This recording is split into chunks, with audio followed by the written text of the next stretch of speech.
Last time on Knights of the Rolled Table, Team Valiant consisting of Jerik, Sarsa, Branch, Carver, and Delleth arrived at the desert cave of Gohal the Brutal. Along with their Ifrit guide, Gekish the Lucky, they began to battle the tyrant. He proved to be much stronger than they realized, and Gohal proceeded to take out each party member as they faded from this plane of existence. Wait, like a TPK? They're all dead? Oh man.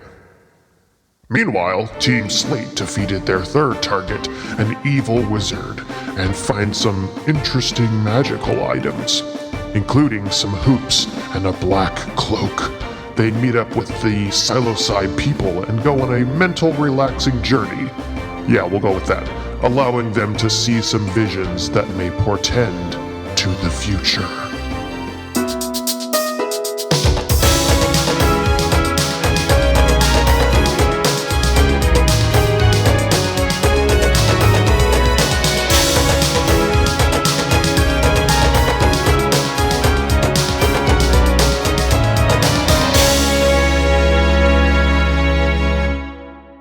Guys had helped the Mushroom Village, and after a little bit of communing with them and spending time with them in this trance-like state, eventually you guys return to your own faculties and are able to leave, and you begin to slow walk back, and it's just, you feel very refreshed.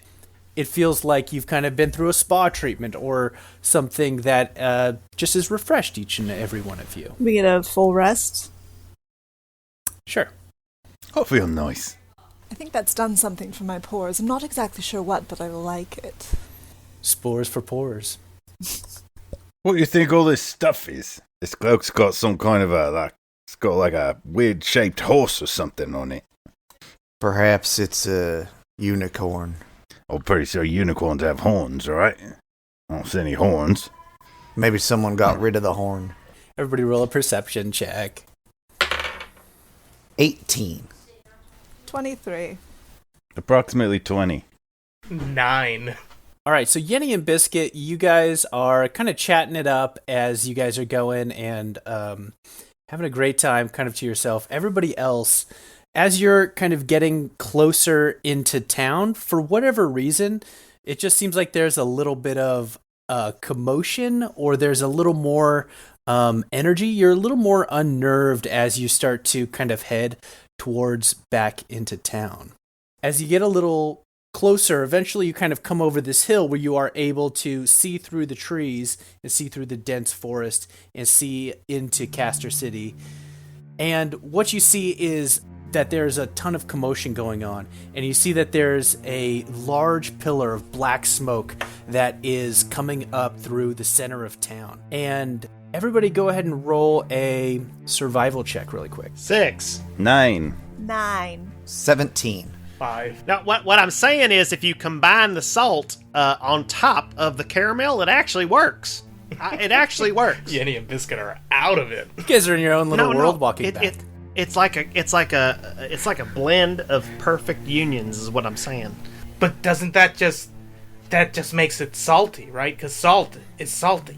So Aryx, as you're looking at where this plume of smoke, this dense smoke is coming from, tracing your path back, you determine that that's about the location of where the Knights' headquarters is. Hey guys, I don't know if you see that, but that seems like that's where the Knights' headquarters is. That seems like a bad thing. This is not going to be good for my pores. Well, come on. If that's really true, then we gotta get going, and we might have to save some people. We go to there. Can we run to there? We run to there. Maybe just a light jog. Okay. You don't want to break that nice post-spa. Listen, I'm absolutely glowing right now, so don't muck this up for me. I'll cast Mage Armor. All right. As you guys make your way back to the center of the city, it is indeed much more chaotic than it was. People are talking in the streets, and the like word of mouth is passing the news along of whatever this event is that's happening and unfolding. And as you guys are kind of running, there's people running away from the center, and there's people running towards the center. Every once in a while, a new little low rumble will kind of shake the whole city, and everybody kind of sits on edge as this kind of happens. As you guys get closer, it seems more and more like the devastation is on maybe the entire city block that the Knights headquarters was nestled inside of. And eventually you reach a point where there's just kind of a big crowd of people on the outside. And you see there's people that are bringing in buckets of water and bringing in carts with tanks on the back. And the fire is just growing and growing around. Is there anything you guys want to do to kind of assess the situation as you come up on it? Can Yenni start yelling at people? Hey, what's going on? Hey, you, tall guy, what's going on? There was an explosion in this building, and it just erupted, and it was crazy. Is that building the HQ? I assume that we can tell. As you look now, you know that the HQ was kind of in the middle of this city block that was kind of built around. It was kind of in the middle area and had all these frontage buildings and things on it. That entire block seems to be on fire, and whatever additional damage from that is kind of spilling off on the sides. Aryx is going to want to help the people. Dierdre is going to observe as much as possible to figure out what's going on, and rather than rushing in to help, she's going to kind of assess the full scale of the situation as best as I can, whatever you're willing to give me from that. Okay. Igneous will take his new quarterstaff he got from the druid and go, "Summon water! Make it rain! Squish, squish, splash!" You know, you feel a little... but nothing happens. All right, Aryx will say, how can we help? What do you need? As you guys are kind of coming into the fray, you see that there's all kinds of people that have suffered wounds. They look like townspeople, and you're trying to get a gauge of people that need help and people that are getting help. It seems like there's just so much kind of happening at the same time. You maybe only miss this by... it maybe seems like 15 minutes or so. And from everything that you gather, it was just kind of a sudden explosion. Nothing really led up to it. It was just this big explosion that happened. Because I'm scanning my character sheet here. Yes, I do. So I have fire resistance because Phoenix born, so I'll just rush in and see if there's anybody I can pull out from the explosion. What I was going to say is I have Spare the Dying as a cantrip, so if anybody is looking like... if there's a triage unit, I want to go in there and, like, lay on pause and make people feel better. And I would like to cast Detect Magic, which will work in a 30-foot radius. I want to see if I can sense any kind of, like...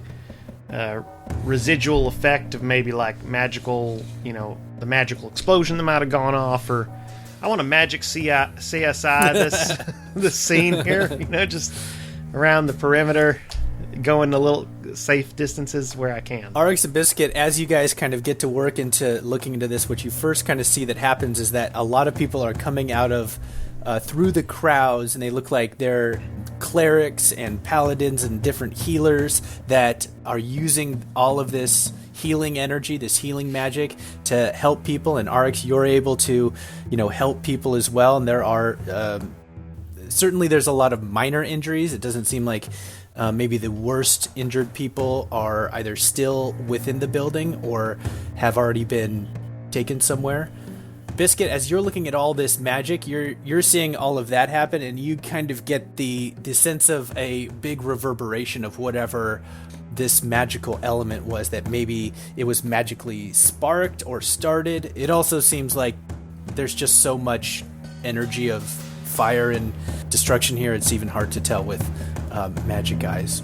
We got some sort of arcane source that's happening here, y'all. I don't know what it was, really, but, I mean, there's definitely something that set off this pyrotechnics. Biscuit is the equivalent of the guy in the van tapping on the keyboard, magically tracing where the signal came from. I'm reading Arcane Energy. I'm the tech guy. There's got to be a back door somehow. We got to get through the firewall. Here, I'll also type on the keyboard at the same time as you, and then we'll work twice as fast. Mm-hmm. That'll help.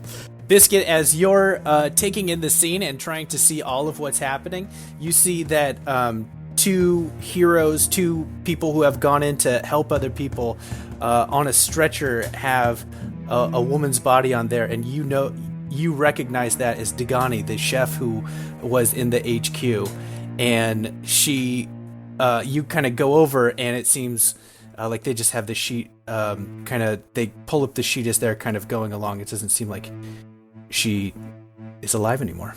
Oh no. She was such a good and fair competitor. Yeah, Aryx will try to spare the dying on her, but I expect it won't work. She's probably dead as opposed to dying. You do that. It seems maybe like it had some sort of effect. You're not really sure. She's very badly injured by the blast. After a little bit, you guys hear eventually the booming voice of Alistair, and he is telling people to evacuate. He's telling people to help over here and move these over there and set a distance back here.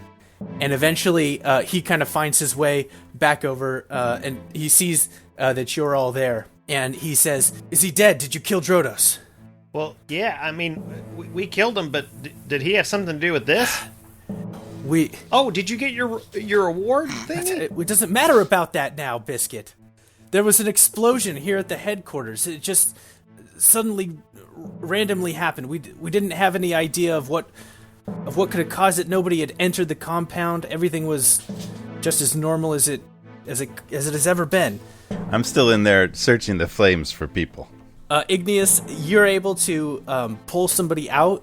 You recognize them as maybe somebody who was part of the staff at the headquarters, and you're able to kind of pull them out, and the group of healers and helpers that are supporting people and trying to administer aid to them, they take them in and they thank you, and it looks like he's going to be taken care of. I think Igneous is probably fairly rattled by like the destruction of a fire, because where he comes from, everything's that way and everybody's pretty resistant to it. So like the chaos that this is causing is pretty disturbing to him. But he'll join the group with Alistair. Once he gathers all of you guys together, he kind of pulls you all over to a side and says, "I think we know who did this, because they left this." And he pulls out a sword, a long sword. And he says, we have an active trace on him right now. One of our Knights Intelligence Network mages was actually able to help us out after the few moments of this, and we think we can track the person who did this down. But they're getting away now. They're leaving the city. Do I sense any magic on the sword? It doesn't have any magic on it. As you're kind of looking at it, it looks like it's a really finely crafted sword. Maybe like an heirloom sword, or one that would be very highly prized. Can I have it? No, this is evidence. I want the sword. Hey, Dierdre, do you know where that sword's from? You like pointy things. Oh, I like shiny things. But you like shiny things. Can I take a look at it? He says, "Sure, but let's get going. We got to head into the mountains." Oh, there's always time to inspect fine craftsmanship. I want to investigate it. I mean, this is like the one thing I can do. I don't have any magic. Roll an investigation. Investigate the sword. I rolled an 11. So, it's real shiny and it's making a beeping noise. It's a very finely crafted sword. You notice that it has a lot... It is very solid. It's not strictly only ceremonial, but it has a lot of filigree and it has a lot of design to it that a regular sword wouldn't have. It looks like it maybe has a special type of wood, maybe special metal inlays. It might be a different alloy. So I would believe that this came from money. Yes. It doesn't look specifically expensive. Like, it doesn't have, like, jewels on it or anything. Like, it doesn't look like it's made to be expensive. It looks like it's made to be high quality. Well, it's not particularly flashy, but it's definitely a decent sword. Perhaps an older family heirloom. So, you're coming with us then? Yes. Yes. Fun. We have no time to waste. We have to go now. Do we have horses or donkeys or other things? Magic carpet? Magic carpet. No, there's... Once we broomsticks? hit the mountains, it'll Flying be brooms. way too rocky, and if their trajectory and their path is the same, they're going to try and go up and over the mountains Goats? somehow. Can we ride goats? Flying goats. Yeah. We're not- Yeah, that sounds good. None of that is going to happen. We need to leave now. We could probably just walk. Let's go. We get on our flying carpets. And with that, you guys head west and head towards the mountains.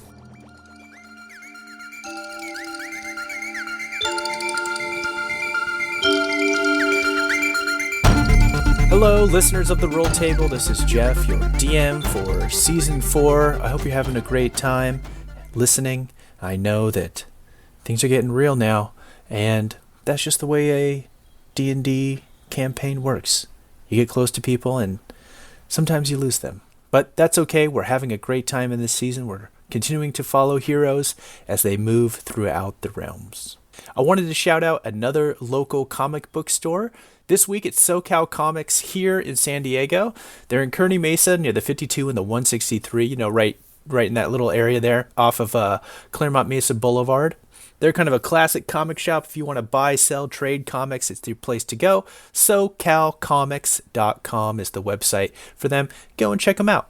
And if you want to tell us about your local game store or bookstore, go on our Twitter @RollTable and let us know who we should highlight and who we should share and who's helped me out find comics, games, books, anything cool. Hey, we just started this thing, and Zach is running it. It's called Clubhouse, and if you're an Apple phone user or Apple device user, it's apparently an app thing. I am not invited to be a part of this, apparently, because I use an Android phone. But I suppose if you're out there and you want to be part of the club, you can come to the Clubhouse, search for us, I guess. The Knights of the Roll Table Clubhouse? I don't know how it works, but people are having a great time on it. So check that out. The best way to support us, though, is to leave a rating and review on your podcast service that you're listening to. Give us a 5-star review, put a little review in there. That'd be really awesome. We got the Twitter, it's @RollTable. We got the Instagram, it's @RollTable. Come check it out, hang with us. We put fun stuff up. It's a good time on the social medias. And if you want to talk with us directly, our Discord server is a lot of fun. Look for us on Discord. It's Knights of the Roll Table on Discord. I just added some really cool new emotes and icons on there, including some really cool dice that I'm pretty proud of. So come over and check them out. You can put a D20 on something, and it's a good time. Some of the combat music featured in this episode is created by Weston Gardner, and you can find his Patreon, Arcane Anthems. There's some great royalty-free original compositions that you can download right now. Use them in your campaign. Use them to set the mood when you're cleaning the trash can because something exploded in it. You got to have something on. Make it an epic battle music as you're epically battling the terrible soda that spilled in the trash. Arcane Anthems. The art for our characters and maps are illustrated by our very own Chris Daly. You know him, you love him. And his Patreon is Dungeon Heads. It's a great Patreon to be a part of. He gets lots of exclusive character designs up there. You can request some to be made for your character. If you want inspiration for some awesome characters, he's making some really interesting ones and combining different classes and races that I haven't heard of before. So it's a great time. Check him out. It's Dungeon Heads on Patreon and Twitter and Instagram. You can always email us, knightsoftherolltable@gmail.com. Let us know what you think. We know we're not the only D&D actual play podcast out there, so we honestly, truly thank you so much for listening and sticking with us through this 4th season of our podcast. That's it for the announcement for this week. Now, go out. If you got that vaccine, especially, go out. Now, go out and get that vaccine. Then, make life an adventure.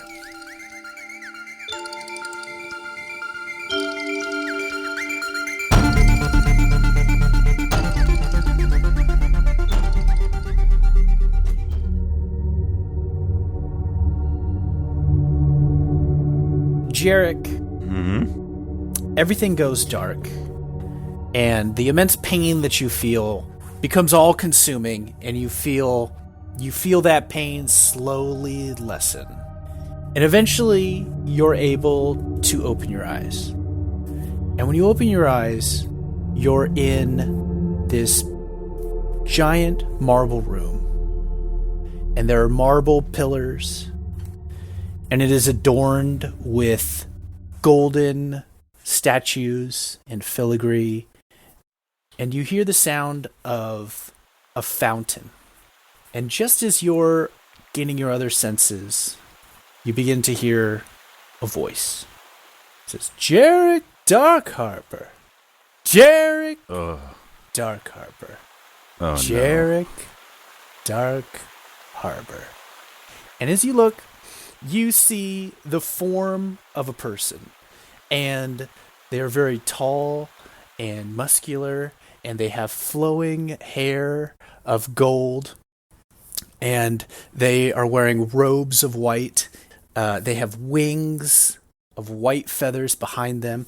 And he's holding his hands excitedly over you. And he says, It is I, Jovadriel, your guardian angel. Oh. Hey. I may have made some recent miscalculations. Strategically, if not morally. Yes, we have been watching with such excitement around here. And we have seen great. your entire journey. We've seen your actions in the realms, and, well, the big guy wants to talk to you. And he gets all excited. The big guy? Yeah. Like your big guy? Like... Yeah. He wants to talk to you personally. That Torm? Torm wants to talk to you. Alright. Is there anything I need to know, like, culturally in this situation? Like, do I need to avert my eyes? Jerik, Torm is all that is right, all that is just, and all that is of courage and self-sacrifice in this world. There's nothing that you need to do except for it to be Jerik Dark Harbor. And in front of you, a large door manifests itself, and it is an archway, and you can see that it goes into a place surrounded by clouds, and there is a giant throne on the inside of this doorway. And he says he is waiting for you. All right.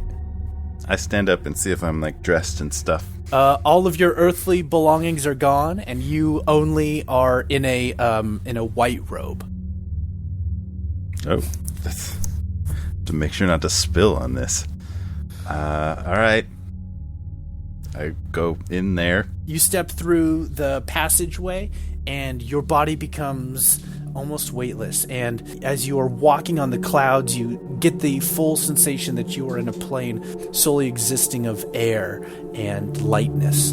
And upon the throne, you see a giant figure, and he is clad in sparkling silver and gold armor. And you see that just as the symbol of Torm that you have seen, he is wearing the very gauntlets of which the symbol of Torm is based upon. And in a deep voice that resonates all around you and that you feel within yourself, you hear a voice. And it says, Jerik, you have come to me with great purpose. You have died gloriously in battle, in the ways that I have taught many to sacrifice themselves and to be selfless in the face of immense challenge. Thanks. I don't know how it is that you came to this plane exactly. I don't know what the manner of fate or luck or random chance has brought you here today. But it has made me reflect that perhaps your journey in the realms is not done. Well, I certainly have some unfinished business if you'd see fit to help me out in your tormliness, sir, ma'am. Torm. We'll go Torm, yeah. You carry great reservation. Well, I was recently dubbed the Unfortunate. There was a lot of luck involved, but not mine. There was really not his either, ultimately. I guess that was just cockiness. I'm just, if I could get back there to help my friends, I would really appreciate it. I feel that this is the reason you are here, and it is within my power to do so. Just perhaps next time, when Travadriel speaks to you, you will listen. Is that definitely part of the bargain? That's a for sure. No, I understand. This is not the time to negotiate. Yes, I will do that. It's important. I will listen to Travadriel. He's only there to help. Thank you. Now go forth and serve the realms. And with that, all of the lightness begins, and the environment around you begins to sort of stretch backwards infinitely, and the whiteness of the area begins to darken again, and all sense of your up and down and left and right and sense of being again goes dark as if asleep. Delleth. Just as you were feeling the horrible pain and agony and the life force binding you to your own body be torn away under the giant scimitar of Gohal the Brutal, you felt a great release. The darkness eventually led way to the feeling of waking up. And you begin to wake up, and the first thing you sense is the roar of a fire. You hear a fire crackling and burning away in a fireplace. And as you come to, you see that you're in what looks like a home or a tavern. It's made of wood, and you are upon a wooden bench. And as you are regaining your senses, it feels very normal. Just as that's happening, you see that there's a little bar kind of across the way. Up from there, a head pops up and looks at you, and then comes over and looks at you some more, and then pokes you. Hello, who might you be? I am a Thander, keeper of Timora. Why are you here? I'm sorry, did you say Timora? Timora. Oh, alright. Alright, yeah, the old man had to be right about something. I'm sorry? Is she here? Somewhere around here? I think you need to explain why you're here. I would assume that she might be expecting my visit. And the figure kind of goes back to behind the bar, pulls out a big book, a big ledger book, and opens it up, and he puts on this green visor and looks through and pulls the thing and says, "No, she doesn't have any appointment. She's not supposed to see you." Oh. Well, if that's the case, then maybe you should send me back. Send you back? Where did you come from? Your guess is as good as mine. Last thing I remember was something like that, pointing at the hearth. You know, one of those, only all over me. Maybe send me back to that? You're from the fire plane? No, I was on fire, but it was a regular plane most of the time. It was a regular plane. You're from the astral plane? No, it's more of a regular, earth, sky, water sort of plane. Oh, like the material plane? That's the one? Wait, you're from the realms? I am. Or I was. You shouldn't be here. I Did agree. you die? Oh, that might have been it. I just hadn't thought of that. Well, you shouldn't be here. People that die don't come here. Well, where do they usually go? Well, they go to the place where all the dead go. This is a place of business, okay? We're conducting business here. Oh, all right. You should not be here. Don't mind me. I'll just sit here quietly till we figure this out. Just stay here. Don't touch anything. And don't take anything either. Oh. We know how you We know how you material plane people work. Don't take anything. I Okay. am affronted that you would assume that. Okay, yeah, I know the people that worship Tamora, okay? This isn't my first rodeo with her followers, okay? Are you sure you're not ascended? Pretty sure I'm not. If anything, I've descended. Yeah, that sounds about right. Okay, hold on. And they open a doorway in front of them that has a portal, and they go inside, and the door disappears, and you're left alone in this room for a couple minutes, and then a couple minutes later, it opens back up. The figure comes back, and they have this big golden coin, and this big golden coin has a picture of a woman on it, and you recognize it as the symbol of Tamora that has been the symbol of luck in your family before. It just kind of looks and says, well, I don't know what you did. I don't know what's going on, but I think we're just going to send you back. Is that her? This is her totem. Oh, okay. No, sorry. No, she's in there. You can't see her. If you'll hold this with me, we can send you back wherever you'd like to go. Wherever you're from. Oh. Wherever I'd like to go. Sure. That's gonna be tough. I don't really want to go back to where I was. I was really busy dying right then and there. All right. Well, you could go to the Nine Hells. You could go to Hades. Ooh. You could go to Valhalla, Heaven. You can go to the Land of Great Grass. You can go to the Endless Sea. None of these are really ringing a bell. We're somewhere that would be comfortable, but not numbing. You know, not like dead inside, like peaceful. I mean, I suppose you could go to the realm of clouds and rainbows. You know what? Let's go to the realm of clouds and rainbows. Okay. Once you're there, you cannot go back. If you said you were from the material plane, you can't just write a rainbow down. You understand? Oh, I see. That's what you meant by clouds and rainbows. I thought you meant the material plane as the place of clouds and rainbows. No. The material plane is its whole thing. You're clearly not from around here. I am not. Okay. All right, that's fine. How about one ticket to the material plane? Somewhere not in a cave being burnt alive. Well, that's not my department. And they kind of push the coin a little more towards you. All right. Just grab the coin. Here goes. And tomorrow's blessing, luck be in your favor, yada, yada, yada. Please let her know I'm a big fan. That's not what your prayer record says. We've missed out on your donations over time.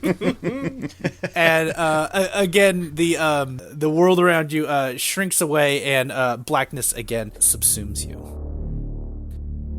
Carver, your body and essence begins to stop. What surrounds your consciousness, it is as though you are a small cog within a giant watch. And it ticks, and it ticks, and it ticks. And as it ticks, other pieces of machinery move slowly around it, and other pieces move quickly around it. And there are small constructs floating in and greasing certain pieces, and every bit of this giant machine that, as you're able to perceive in every direction, there's more machinery behind that machinery that moves these levers, that turns these gears, that moves all of these things. And you get a flash that it is the same material that when you have tried to look up at the stars and find wonder in them, that this is the same motion and mechanics that puts those things into motion. The same way in which you have been confused about why people look at sunsets and sunrises with such weird fascination, you find that this is the mechanism that is creating those forces of fascination that fascinates these conscious creatures that you don't understand. And for a while, you feel very connected to this place. You feel as though you are one piece of a giant machine that is doing the operation, the mechanical movement of the entire cosmos. But after a little while, the machine suddenly stops. the gears that align you into the other cogs and machines are not right. There is something about the shape of the machine that you are that is not compatible with the things around. And the machine in its entirety slowly comes to a stop. And a voice in your consciousness that you perceive says, There's been an operating error. The machine has stopped. Things are not working the way they are supposed to work. My system has failed. WF61119 is no longer. You have returned to us, the great machine of all cosmos. But your operating procedure on the material plane is not finished. If it was finished, you would fit perfectly within the rest of the machine. You don't quite fit here yet. You're saying I'm missing pieces. You are yet to change the way in which you exist within the cosmos to serve the purpose of the great machine. How do I do that?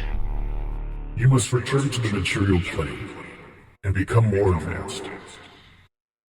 Your machinery, your operation, your consciousness needs to be refined and improved upon before it can serve its purpose in the great machine. Are you the one that built me? You are part of me, and I am part of you.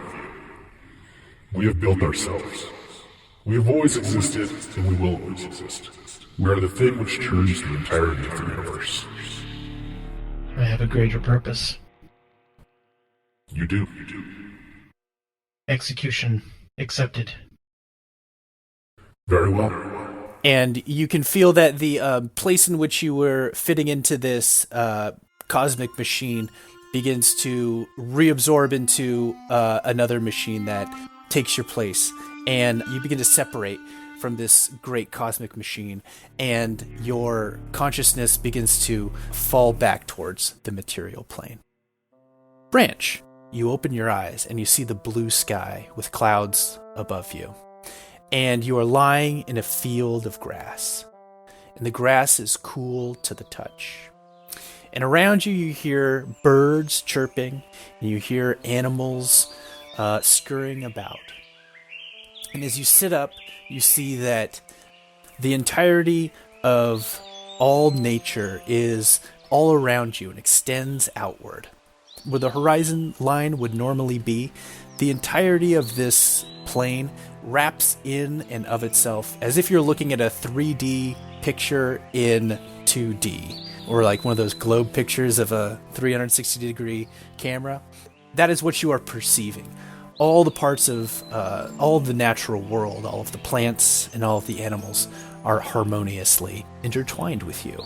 And as you walk through this immense place, you see all of these creatures, and you begin to connect with the thing in which you channel your whole life towards, the thing that gives you your magic, that gives you your abilities to commune with nature and to connect with it, are all in this place. And for a little while, you feel at one with this. After a little bit, it starts to not feel right. And you see that as you are walking through this place, that behind you, the plants change into, the grass changes into gnarly milkweed, and it begins to brown. And the animals begin to move away from you. And the trees begin to lose their leaves a little bit and begin to brown and kind of curl as if put under a bright light or scorched in the sun. And you get a sense that your presence here is not jiving in the way that it was initially when you got here. And eventually a giant squirrel emerges from behind a tree and comes up to you and says, Hello, Branch.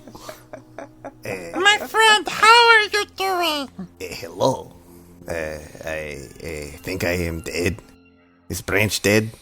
Certainly seems like it. How are you feeling?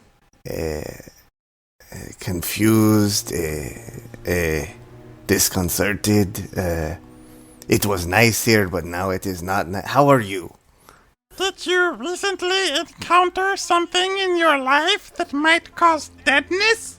Yes, my friends, they were stupid and attacked a giant genie thing, human thing, and it killed all of us and put us in dirt with its sword. Ow. I feel you. Most likely, then, you are dead. What now? Well, the grass is nice. It was, but look, and he points behind him, and it's all, like, gross. Perhaps you would like to go back? I suppose, if me being here is making, the nature, not nature, then, yes. This happens sometimes when things are not right. How did you get here? Did you die? I was a tree, and then I was this weird squirrel thing. I am what you imagine I am, but you have not changed me. I am still what Maya made me, so you should not be here. Okay, how do I leave? It does not look like there is a path or a trail or or the end of the world or anything. I could change into a bird and fly up. The squirrel, from behind their back, produces a stick. A large, staff-like stick. Named Mr. Stick. Here, hold this. Okay, and he grabs onto it. And then the squirrel reaches out and boops his nose. Boop. All right, and with that, the surrounding world of you swirls away, and it goes black once again. Awesome.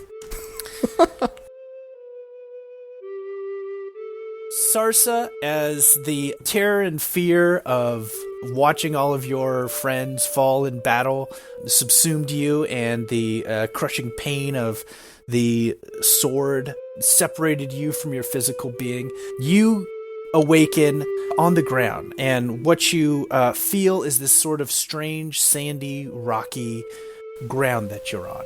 And as you sit up, you see that the place that you are is unlike any place you have ever seen. It is a stark night sky. The sky is filled with stars. It's as if there is no light at all being produced. And you see that there are these rolling hills of craters and this strange mountainous landscape that is all around you. And it's all this pale white. You feel this sandy surface. You see that there's no plants, there's no people, there's nothing else around you. And as you get up and walk around, you go up and down these big giant craters. Jerik! Branch! Carver! Delleth! Everybody's lost but me. You continue to wander on this rocky surface, and eventually you see this figure of a woman, very tall, standing on the edge of one of the craters. And she says, "My child, you have come to me. You have served me for many decades. You have channeled me, and I have given you the powers of the moon." Saloon? That is me. You have fought bravely. Why have you come to me this day?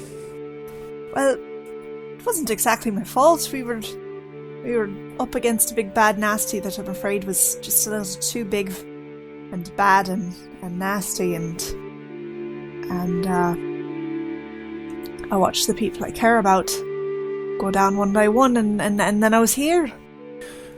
We saw that too. And as she says that, you notice that kind of stepping up behind her are these several different versions of her. They're all the same person, but they seem to have, they're wearing different clothing, they're carrying themselves differently, they have kind of different hair. And what you understand from your study of Saloon is that each phase of the moon, she has a different sort of avatar that she can use for different phases of the moon. And you see that every phase represented here in the lore that you've studied stands before you. One of them says, I think she's lost and should go back to the plane of the dead. And another one says, no, she's here for a purpose. She has served us well, and we should reward her. And another one says, maybe she's trying to take over. Maybe we should send her away.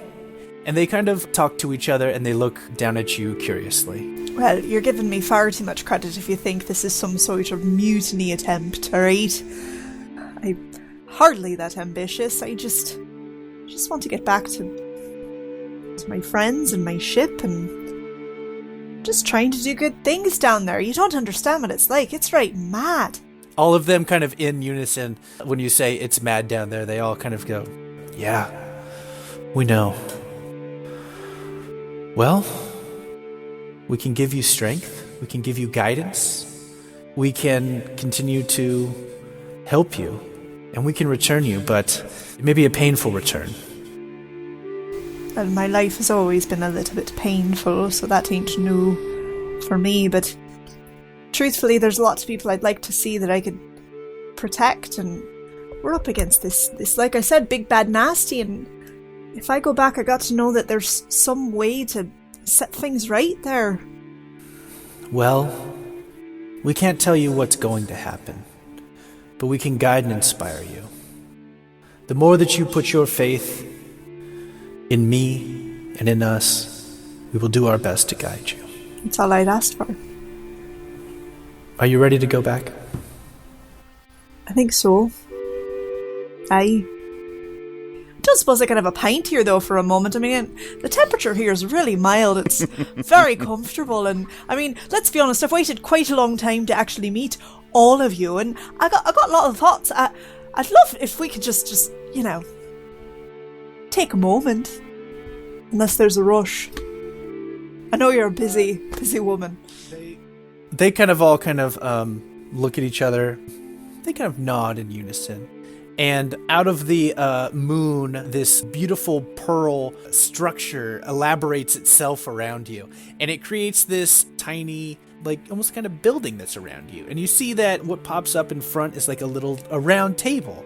And these beautiful pearl stone chairs gather up all around. And in front of you, a wonderful brunch comes in. And all of the saloons kind of gather around. And they all sit down. And they invite you over. And they say, please, Sarsa, join us for brunch. Oh, now this is right proper. Now this is nice. You know, I had a ship for a while. We never actually did brunch, but it was pretty great. But this is lovely too. After what seems like both a long time and a short while, you just talk, and you're able to talk to these different pieces of saloon, and you connect in a way that you understand a little more about the chaotic nature of the universe and how everything is cyclical and phases and how things change, but they never really change. Yeah.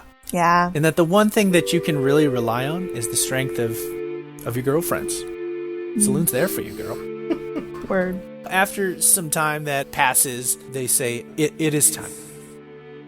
It's time for you to go, Sarsa. Right. If you continue to serve us, we will continue to serve you. Thank you. And all of the pearl stone goes back into the rocky surface of the moon, and they walk gracefully over the crater and leave you. And in a moment, you see the planet rise up over the horizon, just like the moon rising on a night sky. And before long, you feel your essence get pulled back down to that planet, to that world, and to that realm. And with that, each of you feels, as you are consumed in darkness again, each of you begins to awaken. And this time you feel around you, first feel a warmth. You feel a very warm and dry air that is around you. And as you are feeling again, you feel that you're on sand, and the sun is shining on you, and the wind is blowing. Each of you opens your eyes, and as you sit up, you see that just at the same time, you see Jerik is there, and Branch is there, and Deleth is there, and Carver is there, and Sarsa is there. And right in the middle of all of you Is it Gekish? is Gekish. He also looks up and looks at each of you and says, told you I was lucky.